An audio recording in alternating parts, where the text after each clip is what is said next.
Part two of unveiling or removing the veil so that everybody can know the truth on what is really going on with DoorDash.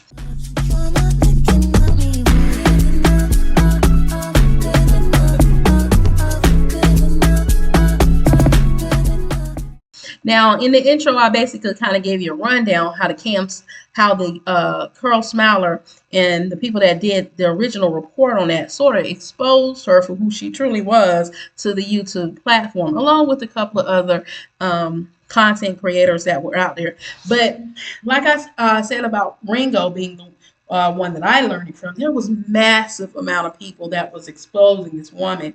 But for the viewers that just couldn't understand why everybody was saying it, I guess because they were holding a blind eye over their eyes and just really didn't want to listen to whatever everybody was saying because they were just so in love with this woman. I mean, she had basically developed a cult-like following.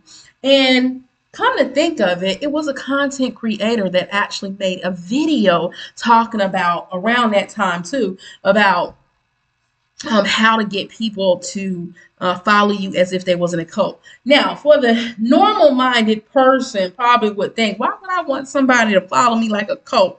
I mean, where at in history have you ever heard anything good about cults? I mean, when I hear cults, I want to run the opposite way. I'm not trying to run to them. I'm trying to take off the other way, right?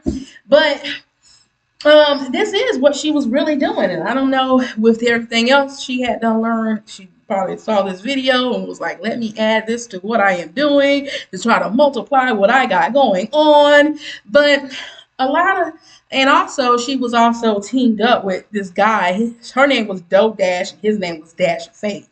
And they was exposing him too. Boy, I mean, they had exposed this man so bad they completely ran this man off the platform. He had a brain in his head to know when to stop, and he stopped. Now, I think he tried to double back and come back in, but the pressure was on. The people had done jumped on his behind. That man ain't had time for that. He was like, I'm just go ahead and give it up. So kudos to Dash of Faith, even though I didn't really get an opportunity to find out really a lot about him because, like I said, I was going through the thing with my brother. So my mind really wasn't on DoorDash. It was just all the stuff I had done research as to why I knew it at that time. Because, like I said, I was one who was keeping a close eye on her as well. I mean, she was entertaining at the very least. So nobody can really take that away from her about being an entertainer and a motivator. But you have to always look at the underlying thing of what are they really motivating you on, right? And so at this point, she really wasn't saying much of anything. I mean, but I'm talking about as far as giving the information out to people. In fact, she wasn't even talking to people. A lot of times, she was just basically putting a heart on their comment. But she kept making these videos, and on the videos, I mean, girl, after all the hype up, it was almost like she was bipolar because at one minute she could be happy and the next minute she'll be, oh my God, I really don't want to do this. I hate this. I really don't want to do this, but I just gotta. God had it good. I mean, she had that mug down packed to the T. You hear me? It was like she was prepping everybody up in order to give them the story that she needed to give them. Because like I said in the previous video that I really didn't elaborate on, she was literally saying what God was telling her and what the people kept begging her to do. And because the people were begging her to do this, she just had to do what the people want. Get the people what they want. So that's exactly what she did. But that really wasn't the case. Now, was there a couple of people inside her comments saying, you know, DoorDash this or DoorDash that, or how can we help out? Yes, there were some people that were saying that. Not everybody was just looking at her like she was crazy. You know, some people were actually buying into what was going on. Hence the reason how she was able to pull all this cash from people from cash apps and stuff like that. I mean, it was like a cash grab, really. From what she was making on YouTube to the super chat she was getting from people, to the cash app she was getting to people. I mean, the money was just adding up. It was money, money, money. So I guess if a person ain't there they ain't thinking about nobody else but themselves, then money could really make a person do some things that maybe they just wouldn't do. And normally would be my argument for anybody to try to say, hey, let's weigh this thing out. But because she had came from off a different platform and was doing the same thing over at the other platform that she was now trying to do to this one, it was just basically new faces, new situations. Let me take advantage like I did them. But this time she came with more of a storyline. There it was more of a, who, this is what I want to do because I'm trying to lose my way, trying to get people to get her money up. Because I believe during that time if she was crazy, she really wasn't showing it to the extent that she showed y'all over here on YouTube. So they was more connected to her on the business level of the business side. And AKA DoorDash, Miss Tamika, because that's her real name, y'all. It is not DoorDash. So you'll hear her family calling her that. So on various of her videos when they talk to her, they don't refer to her as DoorDash. They refer to her as her real name. Okay. So Miss Tamika over there, she was doing her badizzle. It's just whatever happened and she did whatever and she screwed over. Let me tell y'all, okay, I don't know if y'all caught the number. It was 500. 500 people. Let's do the math real quick. At $30, 500 people. At max, this woman had made $15,000 off of this scam. Right? Let's go with the second price she had, 19. 9,500 off this scam. Okay, let's see. If we go with the $10 rate she had, $5,000 off this scam. And if you go to the lowest price that it was, she had made $4,000 off this scam. That was over off of Instagram. So, with all those figures going on, she had racked up quite a bit of money. And this was just the hair product. That wasn't even the weight loss that she was begging everybody for. And mind you, I think she put up how much the weight loss actually cost. The weight loss that she got was $21,000. Now, I know it's a very expensive surgery because my oldest daughter actually had the same surgery done to her. So I know that it costs quite a bit of money. Okay. So given her situation at the time, because I guess at some point she either lost or she quit her job. Like I said before, the social media world will never know because the girl changed her story so many times. So whatever actually happened with her, she was going through whatever she was going through, and all them figures were implanted in her mind. So she figured, I'm crashing out anyway. Let me just grab as much money as I can to help save myself. Well, when she came over here as the humble and sweet DoorDasher who was just trying to make a living. Right? So she started DoorDashing, and she did quite well with that. I mean, and me myself, outside of my transportation business, I have done DoorDash before. I've done DoorDash. I've done Uber Eats. I can't stand that. I've done Uber deliveries. I can't stand that. And I have did Uber as well as I have done Instacart. So when I'm listening to her stories, this is resonating with me because I myself have done it. And whenever my cars were down or I didn't have, my cars weren't available for me because like I said, I'm a mechanic's daughter. So a lot of times I'm fixing on my own stuff, y'all. And it might take me a little bit longer than what it will take other people to get stuff done. So in between my car situations or whatnot, I too was renting vehicles. So I'm sitting up here defending her to the masses about how she probably ain't lying about that because I've been there.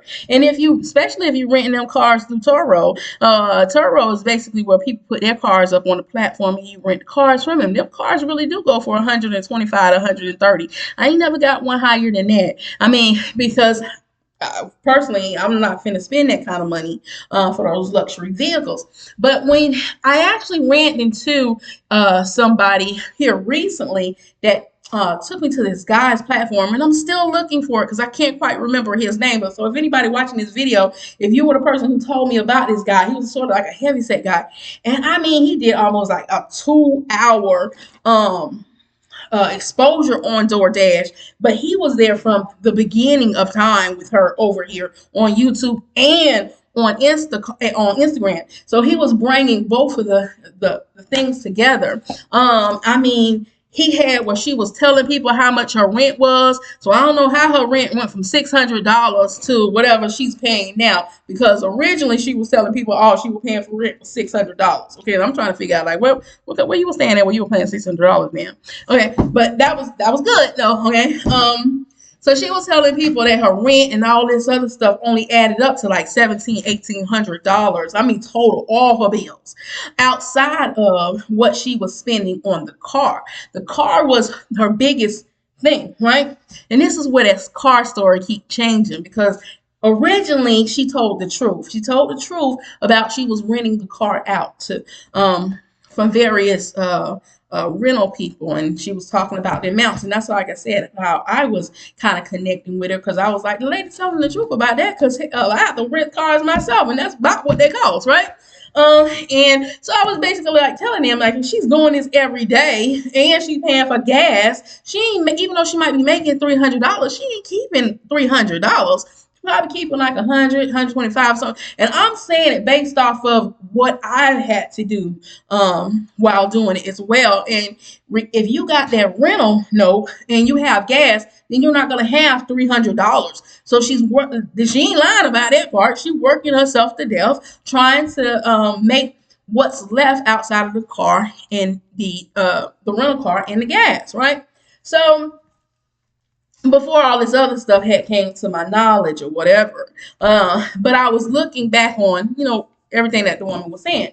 But the guy that everybody told me to go look at, he had the whole thing. Now, he had more of it than anybody had. I mean, he had a girl doing budgets where she was writing out her stuff, and it was saying like 17 nights, between 1,700 and 19 was her total bills. I mean, all her bills outside of the car that she was paying. Now, that car probably was about $3,000 or $4,000, and then if you're doing it full time, that gas, depending on. In one of them videos, clips he showed, she was in a Dodge Charger. Why is anybody in their right mind driving a Dodge Charger? My son-in-law got a Charger, and I know how them things suck up gas. Why you using a Dodge Charger to be riding around here in is unbelievable to me. You better pick the smallest car for the most efficient gas. But I guess it was all about trying to keep up an image with her. So she was trying to look like she had something that she was not. Because I know that Charger was eating gas up out of her pocket. You hear me? So the original story was she was renting the cars from the guy, and the guy felt so sorry for her because she was spending money. Now, let me tell you, on a business level, ain't nobody feeling that damn sorry for you. Because she had to come back and tell the story. Well, he said it wasn't a charity case, right? And I done rented many of cars, and ain't nobody finna give you no car because it's cutting out of their pocket. Okay, it's cutting out of their money, and that's their business. So it didn't really make sense. Like, why would somebody go buy you a car, right? When you're paying them $5,000 a month, they will make more money. I don't care if you're paying me $5,000 a month. I don't care about you putting no miles on my car, because at $5,000 a month, when that one break down, if I can't fix it or don't want to fix it, I'll fix it up good enough, sell it to the next person, and get me another one with 2 months worth of your payments, right? So it really didn't make any sense what she was saying as far as that particular thing. But later down the line, so because she done told so many stories and can't really keep up with what she's saying from one story to the next, she comes back later down the line and try to explain the car situation. But this time when she explained the car situation, forgetting what she said about it originally, she says the guy gave her the car, right? But now in this story, she's talking about the car was possibly going to get repoed. How your car going to get repoed when it's your car and the guy bought the car for you, right? Okay, so it left holes in her story as to the guy actually giving her the car. So she came back and she said it wasn't a charity case. I was actually paying for it, but before he was actually giving it to her. And so therefore she had no more car note. All she had was her bills. And unbeknownst to me at the time, I didn't know this other guy that had basically exposed her for that lie. Her bills were only $1,700 a month. So this is where people were talking about if she making all this money on DoorDash, DoorDash, that was her bread and butter right there, because at the time she wasn't hot and popping on YouTube, right? Well, that was before she started convincing everybody to quit your jobs because she wasn't working. Like I said, whether or not she quit her job or whether or not she was fired, YouTube will never know, right? But she got on there because she had made this video titled, as she was doing her DoorDash, telling people to quit their job, their 9 to 5, and come do DoorDash. She wasn't talking about YouTube at the time. She was telling them to come make the money with DoorDash because she was making $300 a day. And who at their jobs making about $300 a day? So during that time, it was a big wave of like people doing gig videos. So that was the trend. A lot of people were doing gig videos telling them the life. And here this woman is saying how you could blow up if you just leave your 9 to 5 and come and do DoorDash, not DoorDash. Hence to why she ended up changing her channel to DoorDash, okay, because she was making all this money, right? And we all know, including myself, you can do name changes on your channel and it still be you, right? So she started calling herself DoorDash because it was catching on, and I guess people when they was talking, it probably either would have, because I did it myself a couple of times trying to say DoorDash. I said DoorDash as I was talking about the lady. So she probably just changed it because that's what it was catchy. Okay. So she changed the name to DoorDash, and it really picked up where people now, Tamika, aka DoorDash, everybody learning about her because she's telling everybody to quit her job. She caught a wave, y'all, and this wave brought her massive exposure. Now, until she caught that wave, which was just last year, she didn't even have that many subscribers. She was down. She was like almost at 500 or whatever. The wave she caught gave her a lot of subscribers. So now she had a whole bunch of eyes on her. And I guess she got caught up and wanted to keep up with the newfound fame. And then she started doing, before it was mostly just talking in a car and being real motive and passionate. Then it turned to now she's acting a complete fool. Showing out, trying to entertain people to keep them watching her. I guess them dollars were looking good to her. She kept doing whatever she had to do because the entertainment was bringing her in. Still ain't telling nobody absolutely nothing, y'all. She basically just hyping folks up, right? And this is kind of where I came into the picture, where I had learned about her, which I talked about in the previous video. But it was just crazy. During this time, she had created a story talking about her ex-boyfriend, who she had not long ago had stopped talking to, that she found out had HIV. But on her title, she was making it seem as if she had HIV, right? And some people still are questioning whether or not she actually had HIV or not, because even listening to her own story, the timeline is kind of close. And then you looking at her face and all this other stuff, people were kind of saying she probably did have it, but just trying to lie about it and make it seem like she really didn't have it, but she getting the views or whatever. It was just so crazy. But in the story was talking about how her ex-boyfriend had caught HIV and they were in a relationship, and but towards the end she swore up and down she didn't have it herself. She didn't. She had it actually. It had broke up. And that's where her story sort of changed, because when the beginning of the story it seemed like y'all was just in a relationship, but by the end of the story she put a little distance. I guess she was listening to her own lies and she was like, oh God, I gotta hear it and separate myself from this dude. But people was looking at that because the eyes on her now, and they like, okay, so she gonna lie about an HIV story and make it look like it sound, then try to make it play it off like she don't. Like, there's something wrong with this woman. I mean, but this was all done to keep that attention on her so that way she can continue to make the money from the video. Now, on a previous video, she actually had said a couple of days ago how over 4,000 people was talking about her, and she was basically trying to say everybody is all hyped up because of her, and because of her, and a lot of people are doing this stuff. No, what she failed to tell you was 3,000 of them videos were people exposing her, not because they was praising her. It was exposing her for who she was. But since most of those people are gone and not a lot of people are talking about her now, she can now twist that story to make it seem like it's something else to the new people that don't have no clue about what is actually going on. Well, like I said, I'm going to do a mini series on this, and I'll pick back up on the next video. But I'm going to go ahead and conclude this part of it. But trust me, y'all, this is so much more. And I'm trying to hurry up and catch you all up to right now, what's happening now with her as well. But as always, be your brothers and sisters keeper. Keep God first. Dash, stop with the lies and just come clean, girl. You still got a chance to turn this around now that your channel is starting to pick back up, but you got to do the right thing. So let me say that to her, okay? But to our viewers, I'll be back with you to really get you to see the whole picture in a little bit. But as always, toodles.